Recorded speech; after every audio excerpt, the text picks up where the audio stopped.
So what's up, guys? Today we are talking about mostly the poem I wrote. You probably read it, um, and child sexual abuse and traumatic splitting and MK Ultra and all of that stuff. It's heavy topics, I know, but I kind of have to talk about it for myself. Like I do not I do not care if it messes up messes up your personal mental health at this point. I just have to talk about it. Just don't listen to it if it isn't good for you to hear it. That's okay. I accept it. Take it as like a content warning, sexual assault, and all of that. Um, anyways, so I've always had this I've always had this issue with like dissociation, right? I um I would like zone out at certain points during like conversations or anything, and nothing would play in my head. It would just be empty, right? But I couldn't. I was like stuck. Um, I wasn't really there at that point. I was somewhere else, and I always felt like I wasn't truly there. Like like as if everything was just like a video game or something I'm playing, and I'm like separated from myself and from reality itself. And This got pretty bad for a while. Antidepressants I was issued never helped. They only worsened the dissociation. They didn't, and this is mostly because I don't really have a conventional depression, right?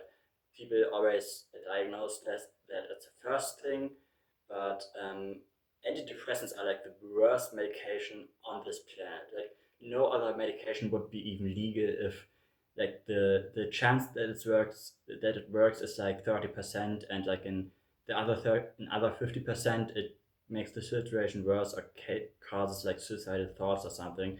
And I was on antidepressants for like a decade, like from age 13 onwards, over a decade. So this kind of messed up with my development, really, right? I'm like objectively retarded now.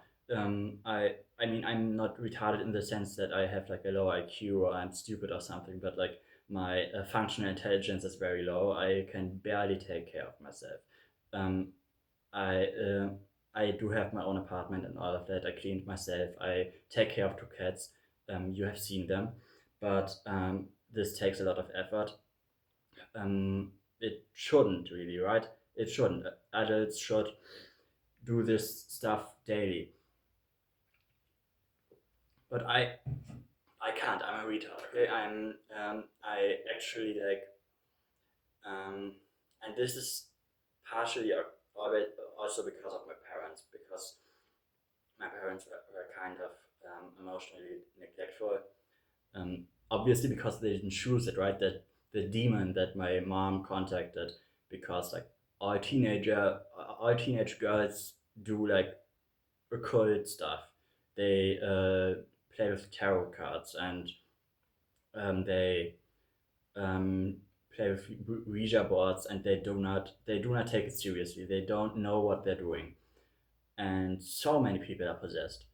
And in the case of my parents, it was worse. They were basically forcibly coupled together and forced to bear 12 like Cambion children that aren't really even human. Like it's like an actual Rosemary's Baby situation, but without that cultish social network around them. It was literally just they messed up. Their life belongs now to this demon, and that demon told them like you have to bring these 12 people into the world for some reason. I don't know the reason. I don't know it yet. But they hated each other. And my father was very abusive towards my mother. My mother actually tried her best. I totally acknowledge that. She isn't really a bad mother. She's especially not a bad person. But she just wasn't ready for it, right? My dad is like 9 years older than her, and they got together when she was 17. That's way too early. That's like That's I mean, the age difference isn't that extreme. I've had worse, um, but she was so young when she had me. Like she was 19. She was not an adult at that time. She was basically still a child, and she was totally in over her head in that situation.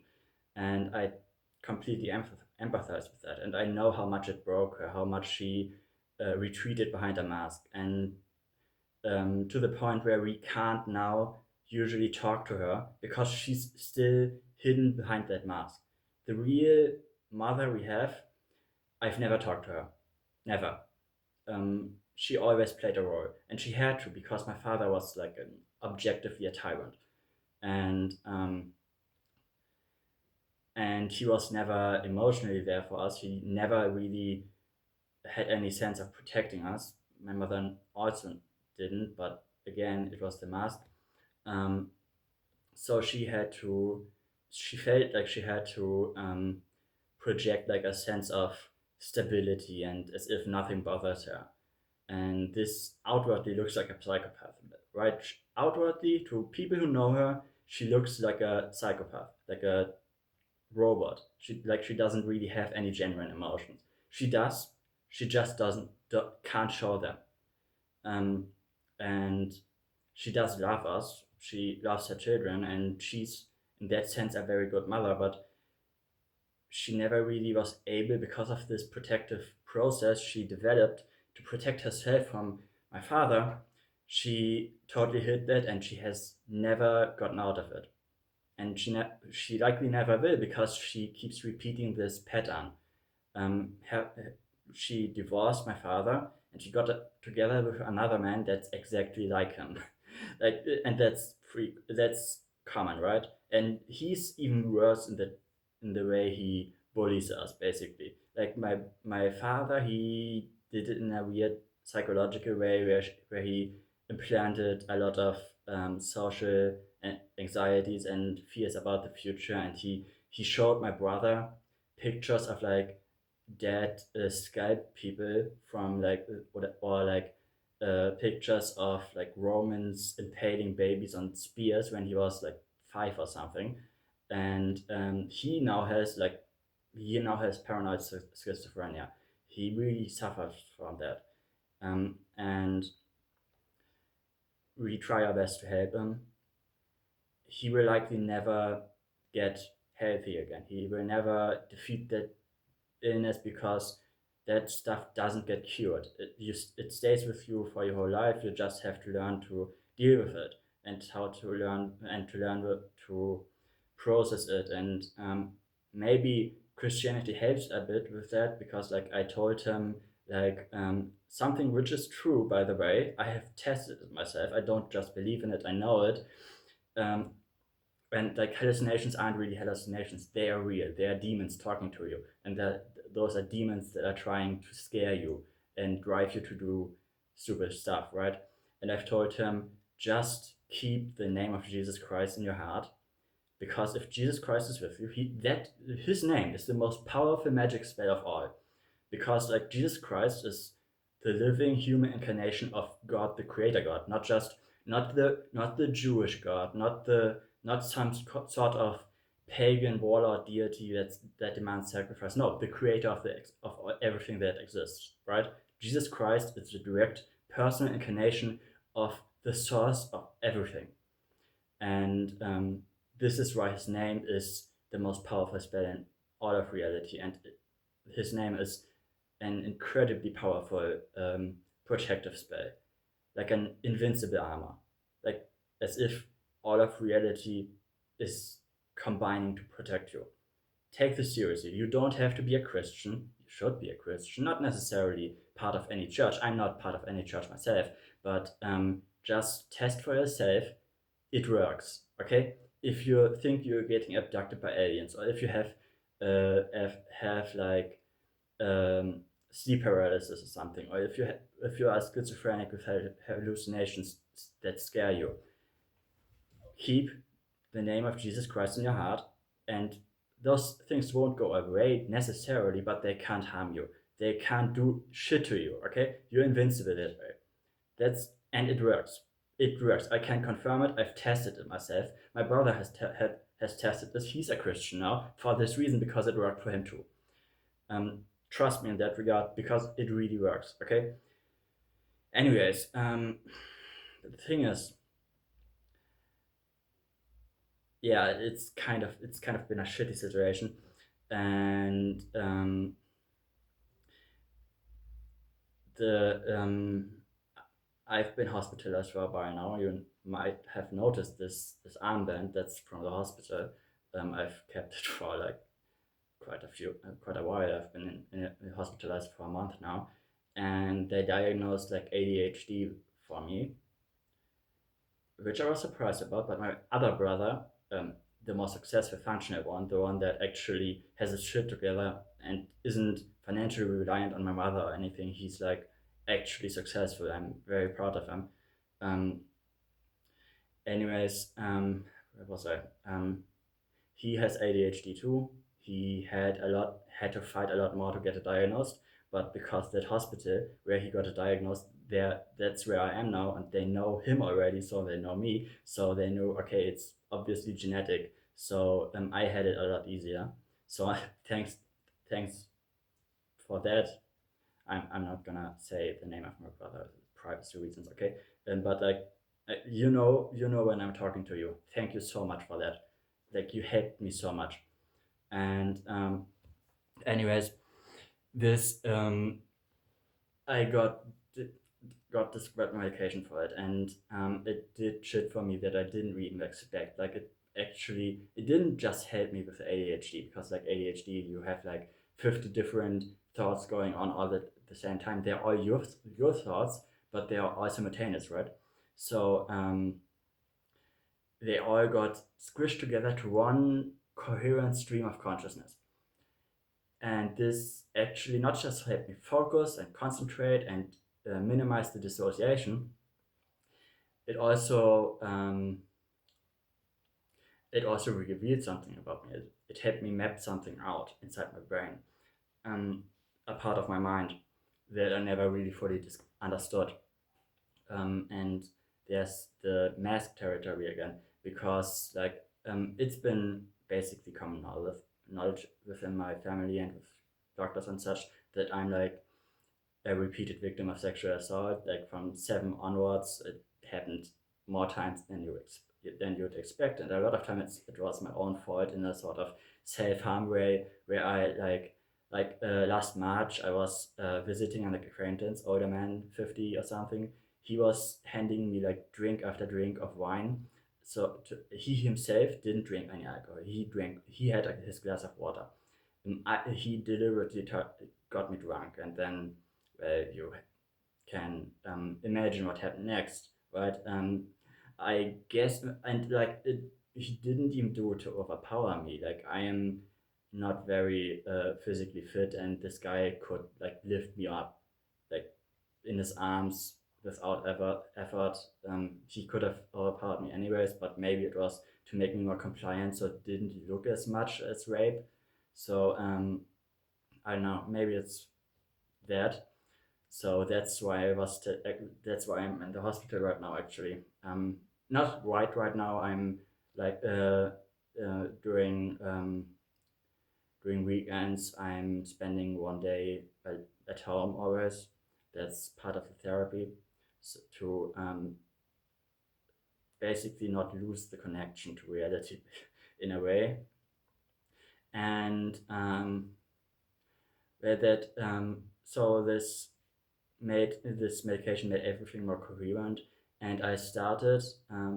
I drew a lot. You saw my drawings. They're really good. They have always been really good. I've been drawing since I was 4, right? I have a lot of practice. It isn't something inborn. It's not a talent. You can draw too. Everyone can draw, and there are tons of people who can draw way better than me. Um, it's literally just practice. Anyone can do it. Um, uh,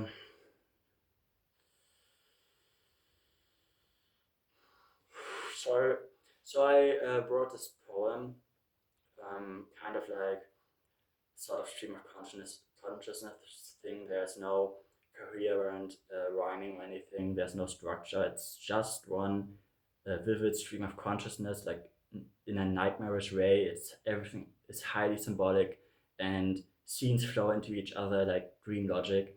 And I basically worked out the archetypes of the different personalities or alters that are working in my mind right now. It's not conventional split personality, right? They are all basically avatars of myself. I have one coherent ego. I don't have amnesia between by flipping between them, and I always only flip up between a couple of them. A couple of them always stay in the background. Like for like the core personality, basically, is I call it the deer.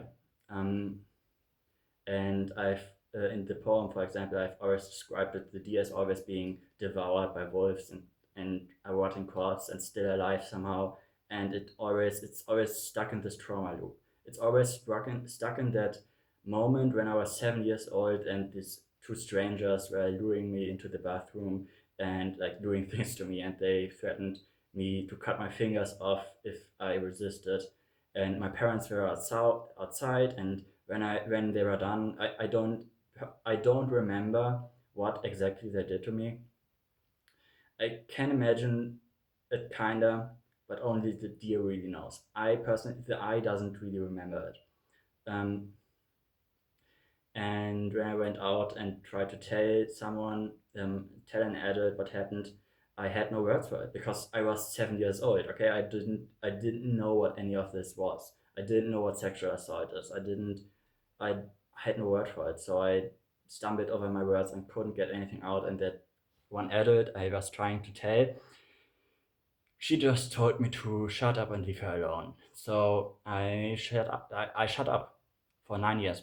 I only told anyone about it when I was 16, and this actually this was the basically the starting point of the fragmentation, because at that point the deer the deer was created when these two people raped me. Okay, but that was the part of me that was stuck in the trauma loop. But the second personality, the mask, the one that pretends like everything is alright, and the one that actually grew up, that could grow up and wasn't still in that bathroom with these, isn't still in this bathroom with these two men. Um, that part of me was created when this woman told me to shut up and leave her alone. So I that's the mask, and the mask is kind of a robot. The mask knows exactly what to say. The mask is very charming and has very good social skills. As people love the mask. The mask is very popular. The mask is very successful. The mask is functional. The mask is the mask is an AI. The mask is ChatGPT taking input from other people and spewing out shit that makes them happy, right? The mask never really doesn't think, the mask doesn't feel, and I've identified with the mask for a long time.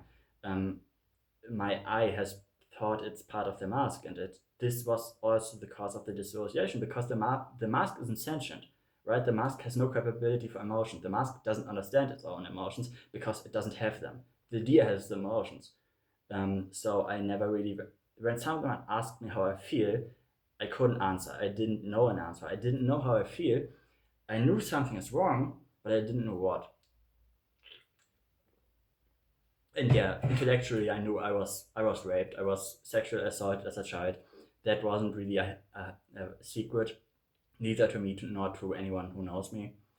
But the mask pretended that it didn't affect me as much as it did. So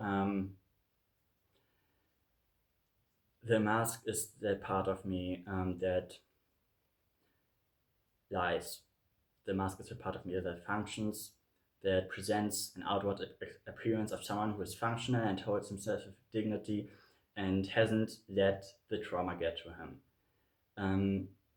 the mask is the part of me that can't really tell people what I truly think. The mask is a part of me that the mask is the part of me that talks to the mask of my mom, right?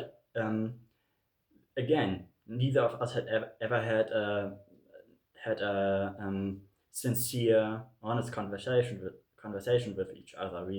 If any part of me slipped past the mask and told her like, you're you're acting so like you're failing as a mother. You didn't protect your children. You still aren't protecting your children. Like, okay, um, her new guy, he's like 30 years older than her. Again, this age difference, that's like somehow a generational trauma. She married my father, who's a decade older than her, which was already exploitative and abusive. Now she's escalating, and her new man, he's treating her very well.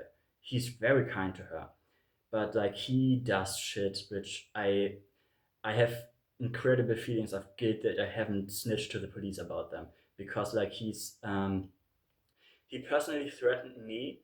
He said, when we had a fight, he said he'd sent like the Turkish mob in my direction, and they are going to show me real pain. She knows about it. My mom knows about it. She took his side. She said you shouldn't have provoked him, and this obviously increased the pain about the whole situation. That I know my parents would have never protected me. They wouldn't have protected me. Like had they known what happened to me when I was 7 years old, they wouldn't have done anything. They were outside at the schoolyard, and they were totally ignorant of the whole situation. They were waiting on me. They were wondering where I was while these two men were like raping me, and I I know now that at least the mask part of her doesn't care. The mask part of her would like if her new guy was a cannibal and wanted to eat one of her daughters, she would personally butcher her and feed her to him. That not her, not my mother, but the mask that took her over. And the issue is, yeah, that isn't even the worst thing he did. He did the same thing to my brother. He did the same thing to my mother. He constantly does the same thing to my other brother, the younger one, the one that's like 14, and like he's now the black sheep in the family. He's constantly being bullied over being too lazy and always staying in his room and not helping in the chores and all of that. When the situation is he never got love from them, he never felt accepted by them. He he's objectively being abused, objectively, and I'm still not doing anything. I I don't know what I should do. Go to the police? Maybe they wouldn't listen. The child protective services already visited them, and they thought that everything is all right. And like he always also want another thing. He always inside the house when nobody's visiting. He always walks around naked.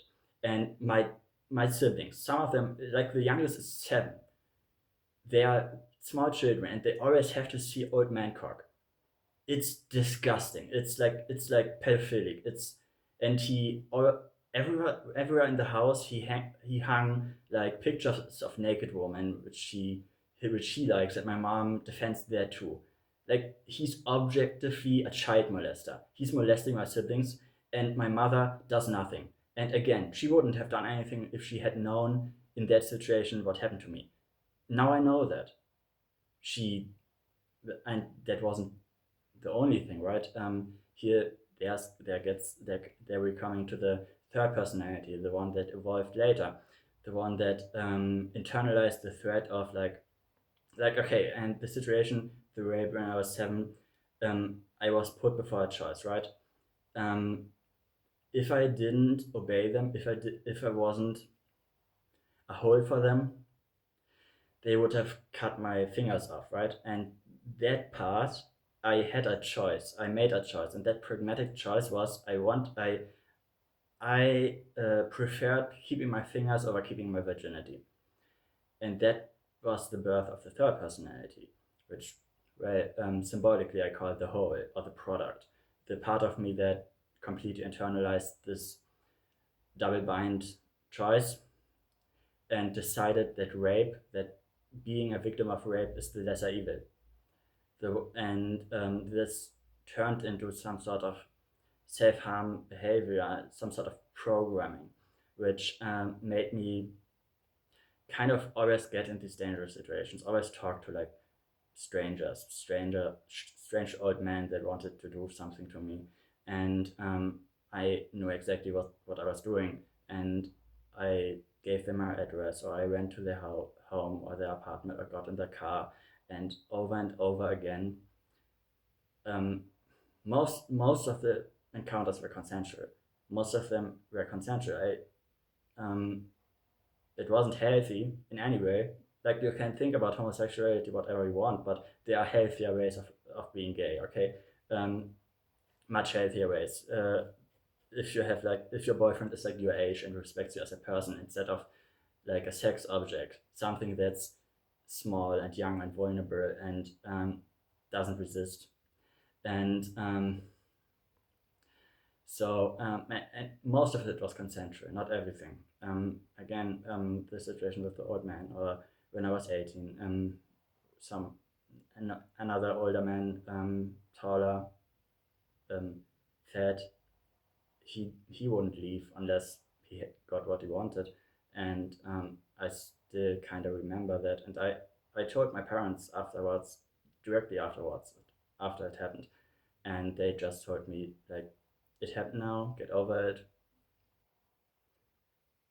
And this kept happening, right? I kept getting sexually assaulted, um, and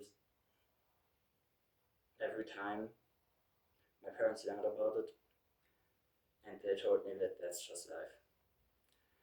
And there was no pity, there was no empathy, there was no anger about what was done to that child. There was just nothing, and that's the part that really hurts, because like I look, getting raped isn't objectively that traumatizing. It's the things around it. Like, yeah, it's basically assault. It's like getting punched in the face, but just in a different way.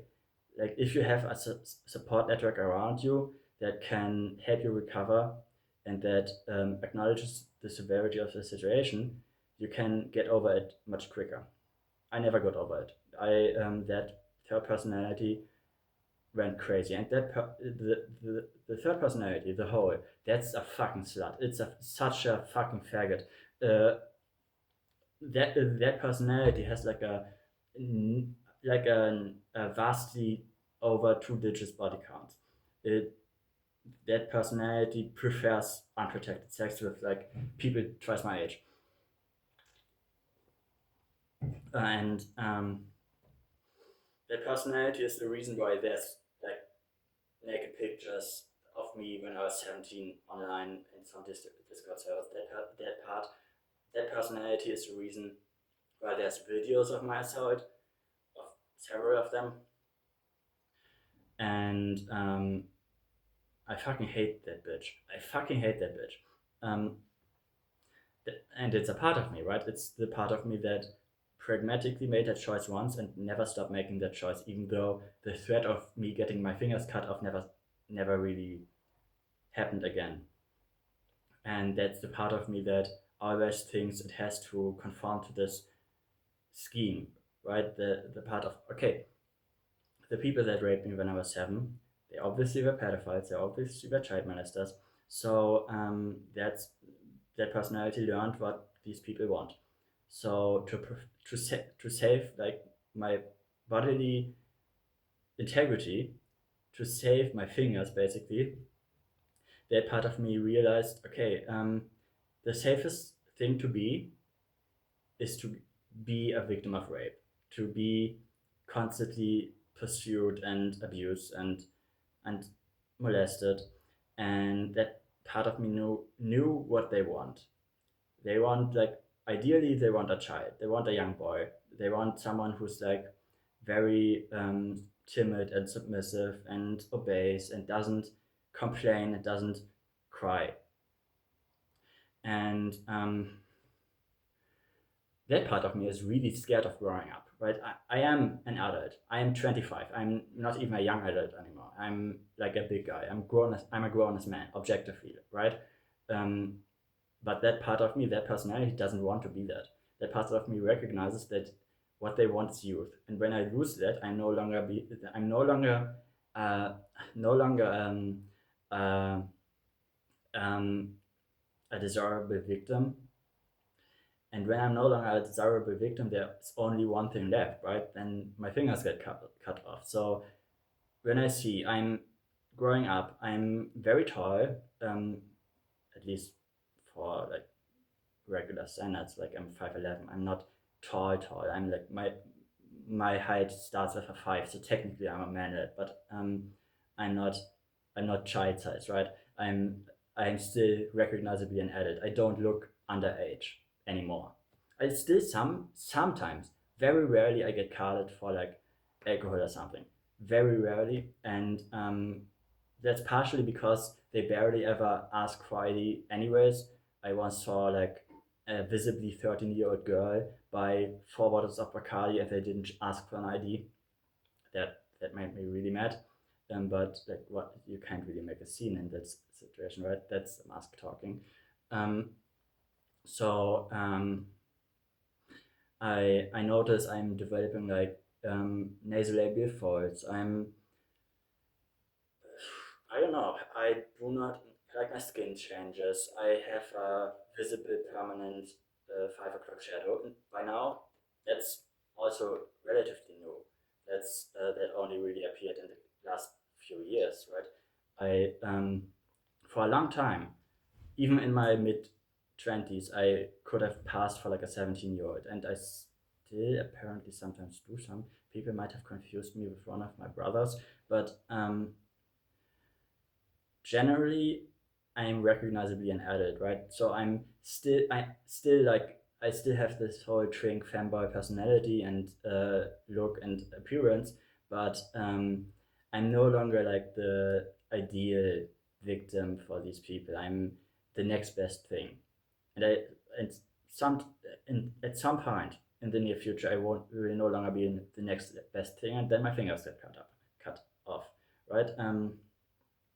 So that's an ongoing source of dread of the future, because I don't want to be, I don't want to stay young forever. I want to grow up and be normal, right? I don't have that kind of like weird complex in that regard. I intellectually I understand all that, and I certainly am not some kind of weirdo in that regard. But because of this lasting trauma and this psychological complex that developed, I still fear the natural process of becoming a full-on grown-ass man, right? That's terrifying to me. Not for myself. Myself, for my for my own sake, I have no issue with that. But for like, you get it, because like the third personality wants to please others. The third personality wants to be desirable. The third personality wants to be um, a good product, one without an expiration date. But the expiration date is like approaching very quickly, and it's like only a couple of years off, right? Soon I'm not going to be like a classic twink or anything. I'm not going to be the ideal target. And what happens then?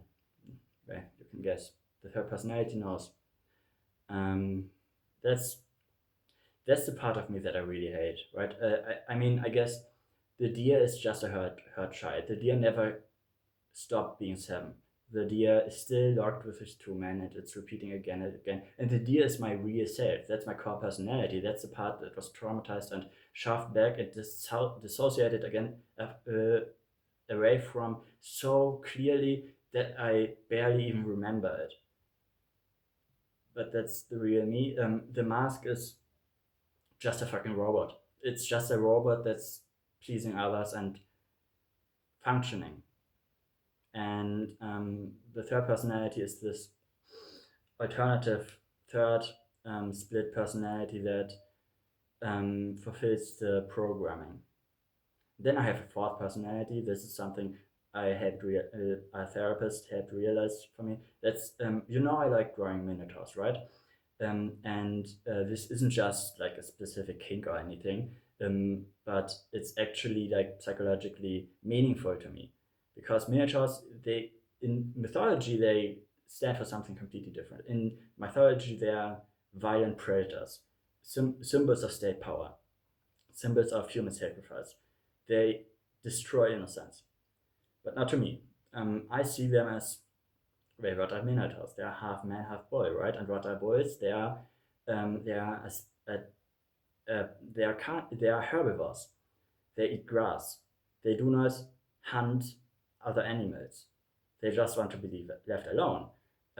They are, to me, they're symbolizing a sort of non-predatory strength, a sort of ideal masculinity, something that doesn't derive its strength from or derive its status as a man from hurting others or taking from others or oppressing others, but by protecting and lifting up and defending. The Minotaur is like the Minotaur is not a wolf. A wolf is a predator, something that kills. The Minotaur is to me is like a gardener or like a shepherd.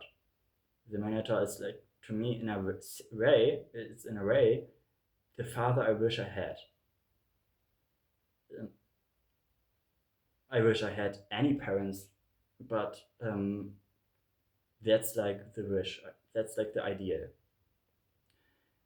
And this therapist helped me realize that that part is in me. Like that part is I share that personality in a way symbolically because I do have this part of me. There is a part of me that wakes up every day and decides to continue living because if I die, my cats will starve. There's a part of me that genuinely wants to help his siblings. There's a part of me that doesn't. There's a part of me that picks up little caterpillars on the road so they won't get run over and sets them off in like a forest, even though I know these bastards are toxic and I'm going to have a rash on my hand for like a week. Um, that's a part of me. Um, there's a part of me that gets violent to protect others. There's like, okay, when I was 16, my brother got beat up really bad in school.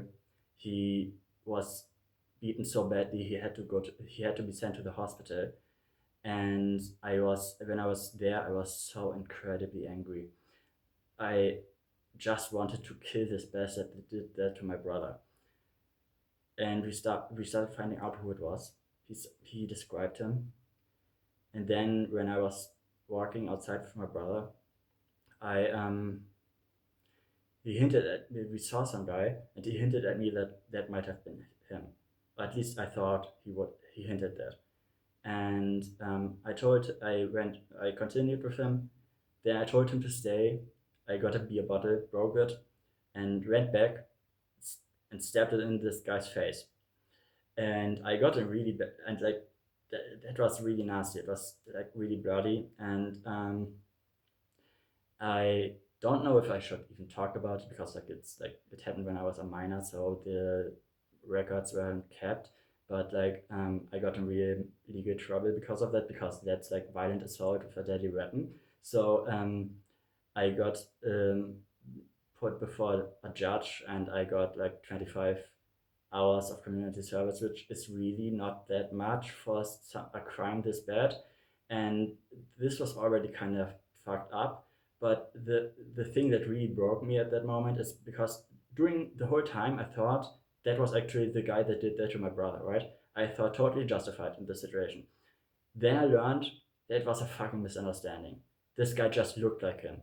It wasn't him. This was a totally innocent guy that like just lived his life, and then some random fucking bastard stabbed him in the face out of the blue. And now he's like living his whole life knowing this fucking monster is in his town, and he could meet him again and again, and he must be in such pain. And that was completely my fault. I should have just asked him. And yet did this thing. I did this to him. And he was totally innocent, and it was really all my fault. It was like, it's something unforgivable, something I cannot forgive myself. And every day I wish I could like reach out to him and apologize, but I couldn't do it in person. I couldn't look him in the eye. The guilt is too strong. I'm really a coward in that regard. I I admit it. I do not have the strength to look him in the eye and say just how much I fucked up, and just how much I feel bad about this, and just how much I don't want any forgiveness. I just want him to live a good life despite what I did. But I'm not going to have that closure. I cannot reach him. I do not even know his name. There's no way to contact him. And now I just have to live with what I did. But that's actually that part of me, that impulsive, angry part of me, that violent part of me that wants to defend his sibling so much he hurts innocence. That's the Minotaur. That's that part of me. At least after I learned that, I vowed to never again use violence to for any reason except to defend others in an acute situation. Not even to defend myself, because like I can obviously take it, right? Just to defend others in an acute situation of self-defense. Otherwise, everything else will be solved with words or not solved at all. And this may seem like weakness to some people, but it's a choice. It's not cowardice. It's like I realized that I cannot control the strength that I actually do have, so I'm not going to use it. And yeah, that actually fucks me up way more than like the whole rape thing, right? That's like the one thing that's like that I actually genuinely cannot get over, because I'm never going to get over it. I'm never going to have closure in that regard. I'm never going to know if that guy can live a happy life despite what I did. I just have to live with it. I just have to accept what I did. And I can't. I can't. I shouldn't. It's just there. It's just there now. It's going to stay in my conscience for the rest of my life. And either way, well, that's the fourth personality, right? Um,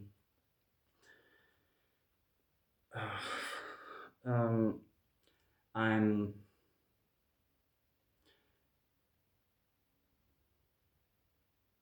so that's at least the four personalities that are mapped out inside of me. It's not really conventional dissociative identity disorder. I don't have amnesia between them except for the D, and the D never gets out. It's always fluid flip between like the mask and the whole, and sometimes the Minotaur. And I never really noticed the flip, but it's there, right? My mind after all this has compend compend compend oh god, I can't.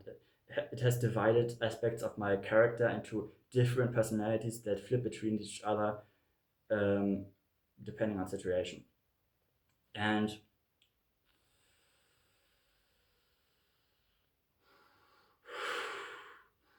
anyways, that's actually kind of like a textbook MK Ultra situation, right? So what? Not the conventional idea of MK Ultra with like LSD or something, but like traumatic mind control. Um, think Manchurian Candidate, right? So you create a Manchurian Candidate in a specific way. You put a very young child under extreme unbearable trauma. you prevent this child from ever telling anyone about it. So that process puts the traumatized child personality in the back. That's the first split, right? It puts it in the back of the head. It's not coming out. It's still there. It's still in the trauma loop. It's still suffering, and it's not going away. But you're not conscious of it, not always. Then the front personality is the part that's supposed to function, the part that's supposed to maintain the facade. And that part doesn't need to be sentient because it only has one direction, one task. And that task is pretend nothing happened, function, endure. Then you create by creating by one part of the process of how the child is abused. You create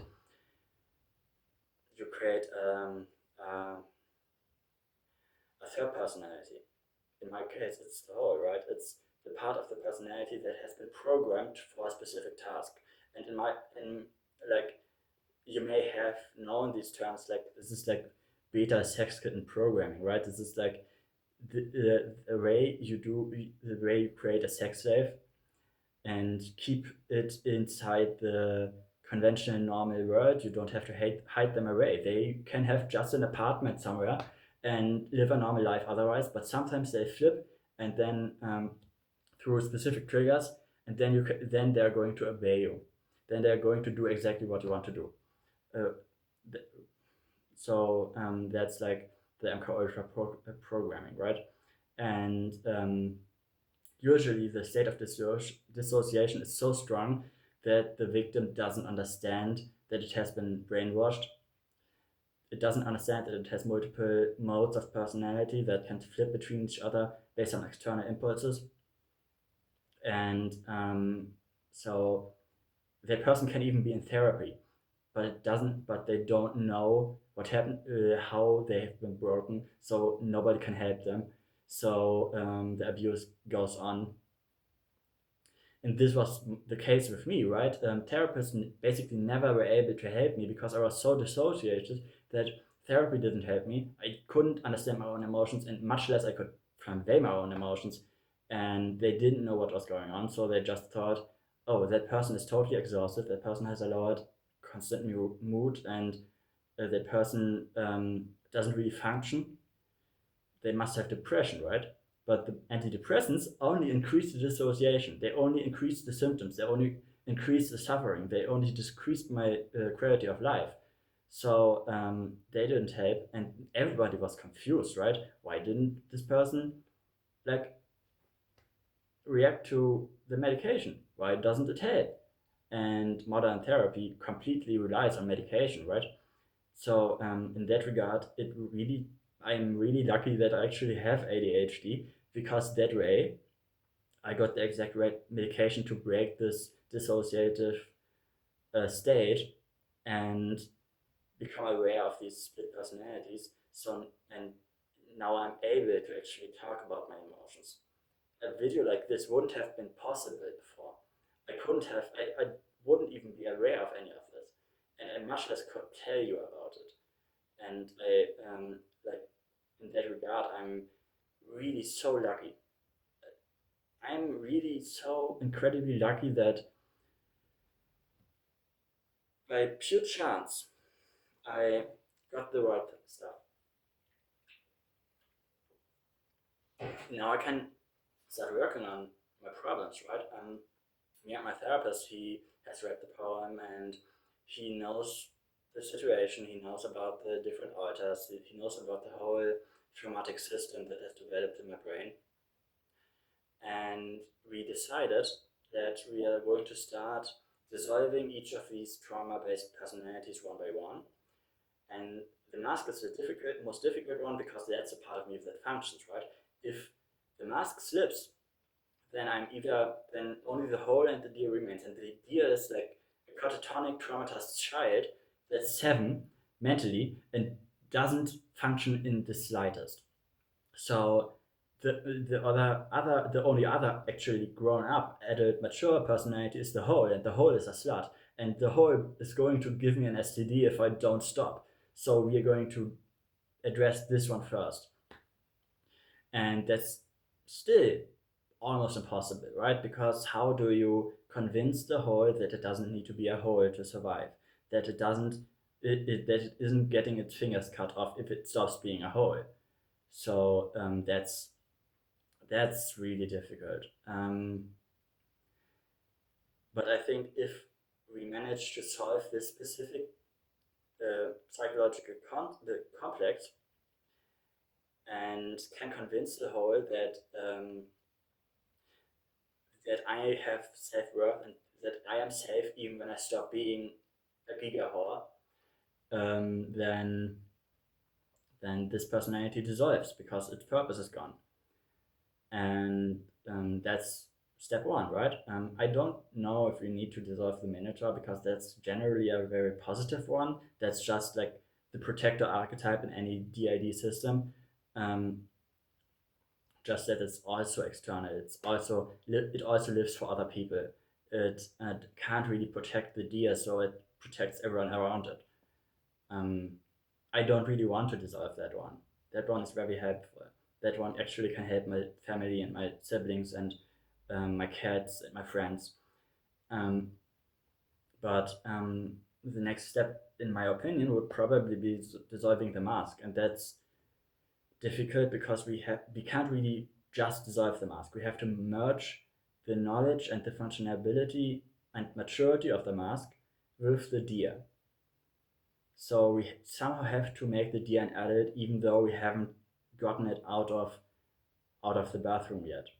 The deer is still being raped. The deer is still locked with the two strangers. The deer is still being devoured by the wolves. The deer is still a rotten corpse. So there's like this is like I can't even come up with a way to solve this situation, right? But I guess we are going to find a way when the time is right. Um,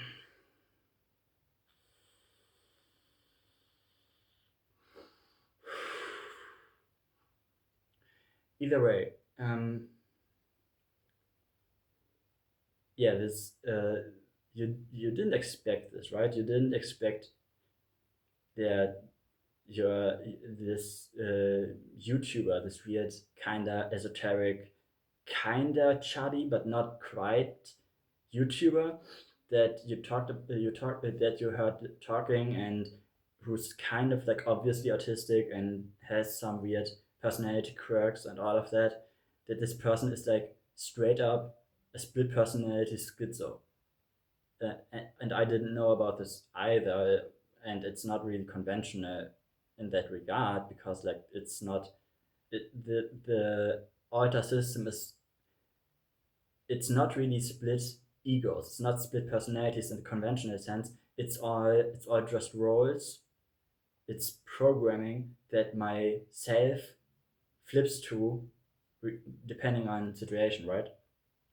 Um, and so anyways, yeah, my point is we're fucked. At least I'm fucked, right? Quite literally in some regards. I hope that I'm not falling back into that pattern that the whole is programmed to do. That I'm like, I don't know, downloading grinder or like getting into like a gangbang or something. Like something which the deer hates, like right? The whole loves that shit because that's like this like rape adjacent situation is feels like safety to it because it knows when it fulfills this programming, it won't get its fingers cut off. Um, but this is dangerous too. Like I've heard stories by friends who died of like an STD or something and died of AIDS and all of that. And a lot of these people don't have the same issues as me. They are just degenerates, but and like I don't really enjoy any of it. I don't enjoy being a slut or something. I basically have never had actual good sex since ever. I still do it, or at least that personality does it because it feels like safety. And that's a huge fucking problem because, like, obviously we know how this is going to end. We all know about like the HIV pandemic in the 80s, where because like gay men are complete degenerates which fuck anything that moves, that create increasingly creative ways to build like orgies and all of that. They have weird kinks. Like I've dated like 100 people, and you wouldn't expect how many of them are either pedophiles in denial, or like attracted to like piss or something, or I don't know. You have no idea how actually bad it is. And I've been in that scene basically not because I'm actually a degenerate who enjoys this shit. I do not enjoy this shit, but it's a compulsion created by this programming. It's like a form of processing trauma which is incredibly unhealthy because it creates new traumas which reinforce the loop. Like every time I got like date raped or something, every time that happened, it just caused the whole personality to get the third personality to get stronger. Because again, getting raped isn't the worst case scenario. Getting raped is the better option. There's two options: finger cut off or rape, right? And rape isn't really that bad in that regard. I like my fingers. I draw. I like drawing, and without my fingers, I can't draw. Without my fingers, I'm kind of useless. So that's a huge. I know that this is killing me, and this is why I'm working on this. I have deleted all of their numbers and blocked them, and all of that. Deleted the dating apps. I try to maintain for now a sort of like celibacy, not because I want to stop being attracted to men. That's like not the issue actually. It's perfectly fine to be gay. It's like if it is like basically like just like a straight person, but like with men, like that's fine. That's fine. There's nothing toxic or unhealthy about that. But like talking with a friend who wants to organize like tying me up and having me used by like 30 different guys who I don't even see because I'm like blindfolded and gagged and all of that. So safe words aren't there either, right? So that's kind of too far, right? That's like that's the kind of shit that like that Jehovah nuked Sodom and Gomorrah for. That's like it's not that's a biblical misconception. It's not because they were gay. It's because they tried to rape angels, right? Um, that's the issue, right? So that's the personality I really have to fix now. It's acute. It's really, really important because I don't know, my body count is in the two digits, in the later two digits, right? It's like I haven't even kept count, but it's definitely more than 20. And basically, none of them ever use a condom. So it's incredible, and I'm very thankful to like whatever higher power is keeping uh, track of me and keeping me safe, that I haven't yet gotten like gonorrhea or something, because other people would have. And so this is really important to fix now. I'm working on it. And maybe in a couple of years, that personality will have dissolved. And then we can start with the other ones. And then maybe one day when I'm an old man, I'm going to be normal again. But it's going to take a long time. And it's actually crazy that all of this started with like 10 minutes alone with a little child where the parents are outside. That's all it takes. It's like actually like in a bizarre way, I have to respect the level of like psychological engineering that's involved in this. These people didn't even think about what they're doing, but they brainwashed me for my entire life into becoming like basically a sex slave. And it's I'm not going to pay respects to two child molesters. Okay, I'm not going to do that. These are awful people, and even though I know they're still out there and they're still probably here, and they still could do this shit again to me again, and I might have met them again. I might have. There's no way to know, but I know I want them to die because they fucking wrecked my life for 2 decades now. And I kinda am mad at my parents because they enabled this shit. They didn't care that the child acted differently. They didn't even investigate anything. When they found out, they treated it as nothing, and when it happened again and again and again, they still acted like it's nothing, and it's almost like they were pimping me out. Basically, that's how it has felt so far. It felt like I was a victim of sex trafficking, and the issue is that I noticed that they are not just doing this to me. Like my mother specifically is obviously still doing it to my siblings. And the way it's going, like I'm mentally ill, my brother's mentally ill, my other brother's mentally ill, my sister's mentally ill. Everyone's mentally ill, and it consistently appears at a certain age. And I think everyone in my family is deeply traumatized. My mother definitely, but she's traumatizing everyone else. So if my mother doesn't learn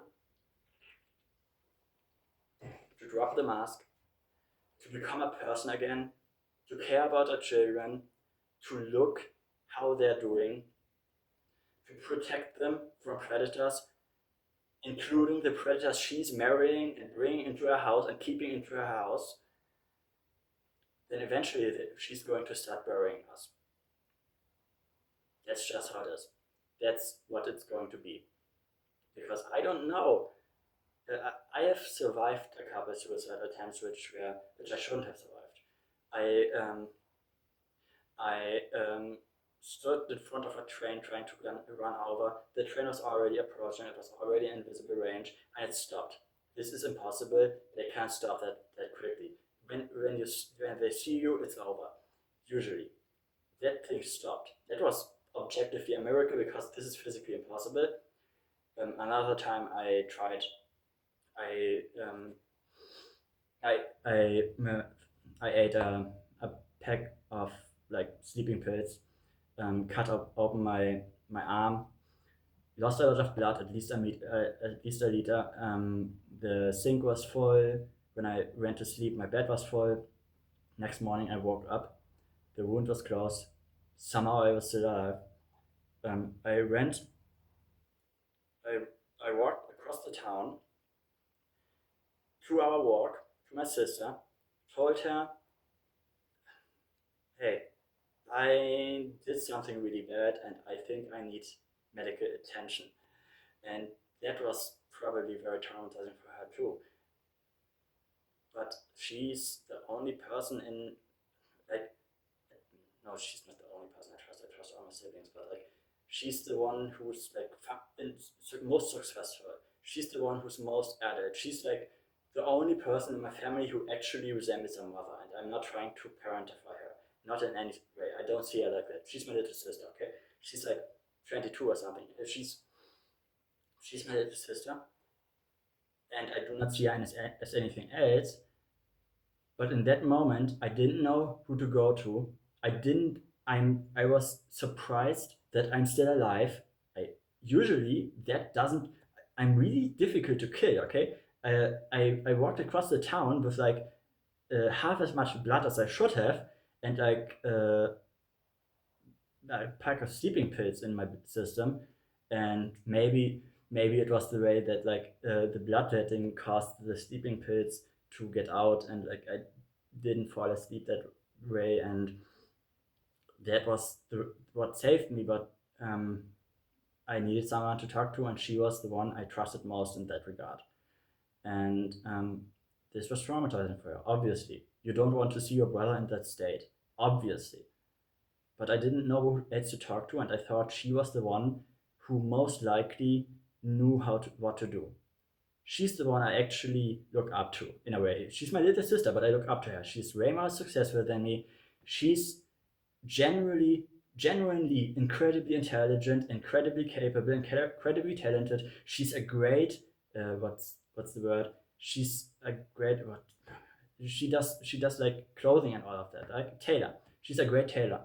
She's a great baker too. She also has two cats who live really good lives. She's on university and all of that. She's generally so capable, successful, and I'm so proud of her.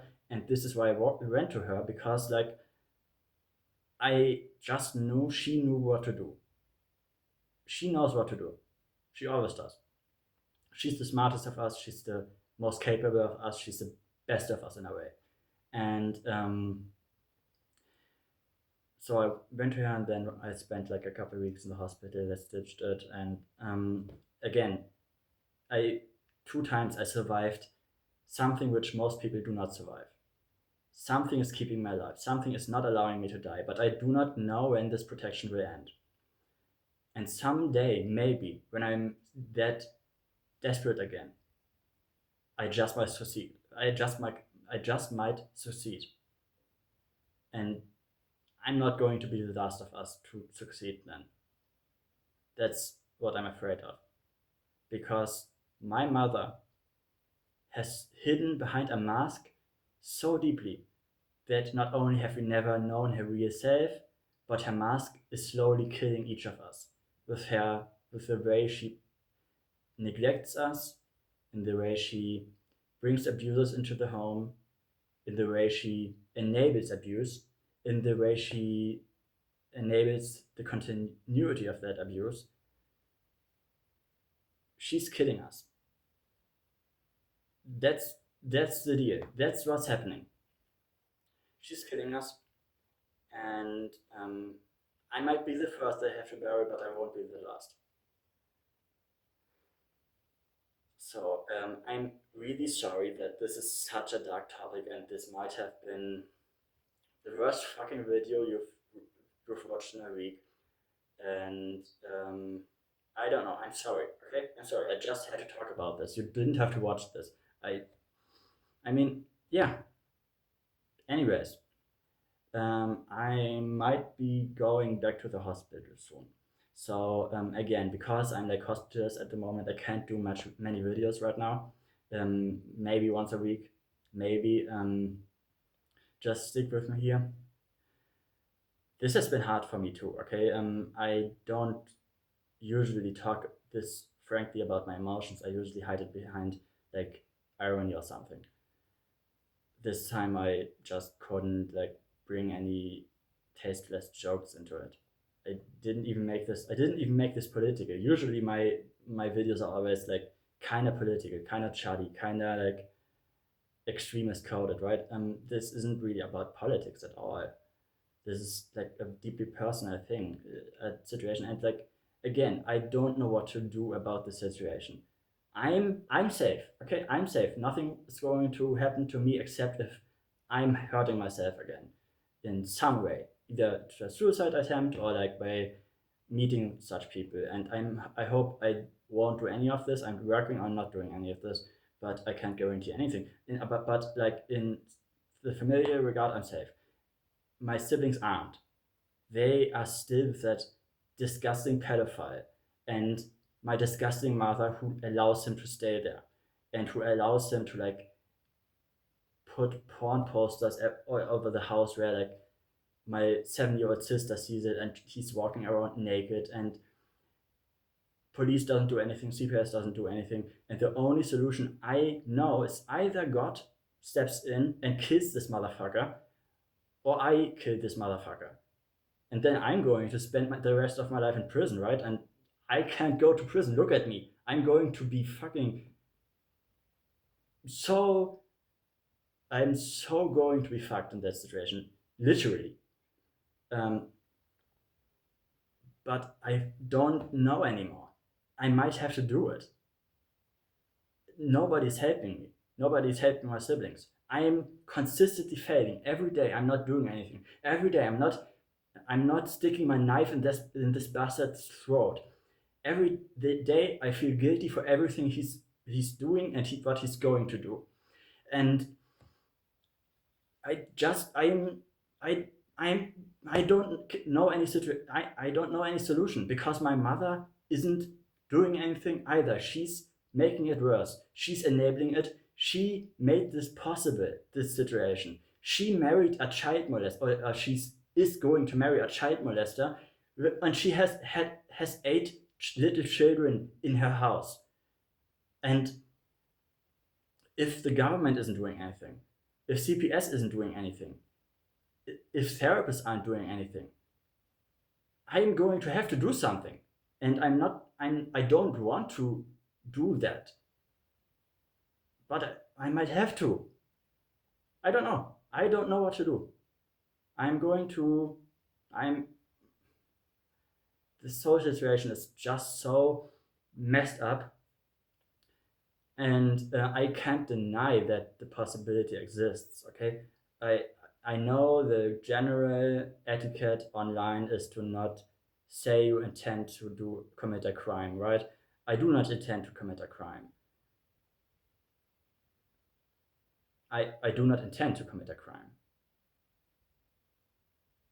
But yeah, I just hope and pray that God steps in and does something because I just don't see any way how this situation resolves without someone getting hurt.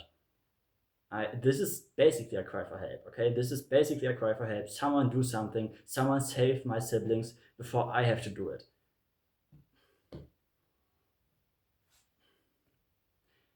I fucking hate my mother. I hate my dad too, but he's at least out of my life. And my mother, I'm still financially dependent on her. I can't survive on like disability benefits alone. Objectively, this isn't enough money to feed a person and two cats, right? Um, Especially not if you're still paying off debts. And so I can't really cut her off out of my life. Everyone says I need some distance. I need to cut her off. I need to like save myself. What the fuck kind of coward would I be if I left my siblings with these predators? I couldn't. I would never forgive myself for that. And there's a lot of things that I would never forgive myself for that. There's a lot of things in my life that I don't forgive myself for. But that would be the final betrayal. That would be the thing that puts me in hell. Okay, honestly, that's that's something that's absolutely unforgivable because then I'm becoming like her. Then I'm becoming an enabler, someone who looks away when people who rely on you get hurt.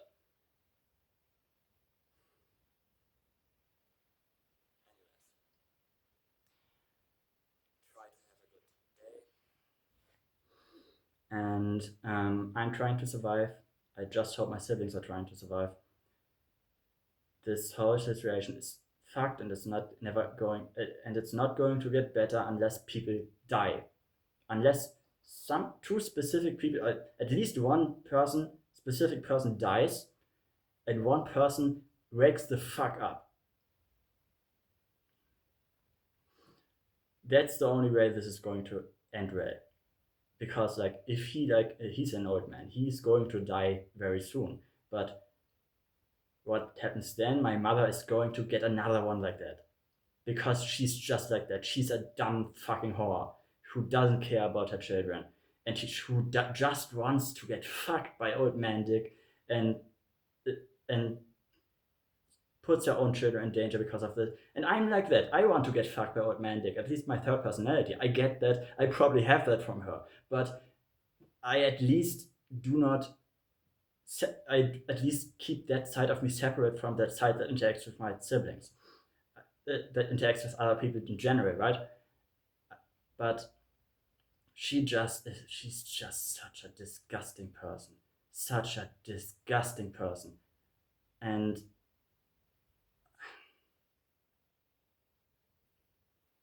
I don't know what to do. This isn't going to end well. This is not going to end well in the slightest. This is going to end up with either one person dying or 12 people dying.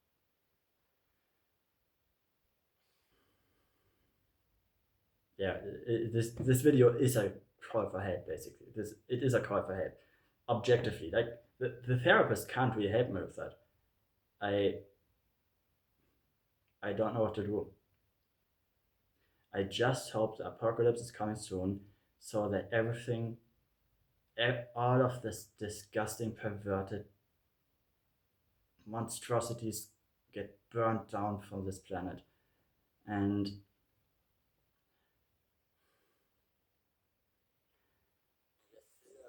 a part of me that doubts, a part of me that thinks the visions I had were just like illusions, hallucinations. A part of me that's an atheist, a part of me that has no hope, a part of me that thinks things are not going to get better for anyone. I need to kill that part of me because it's killing me.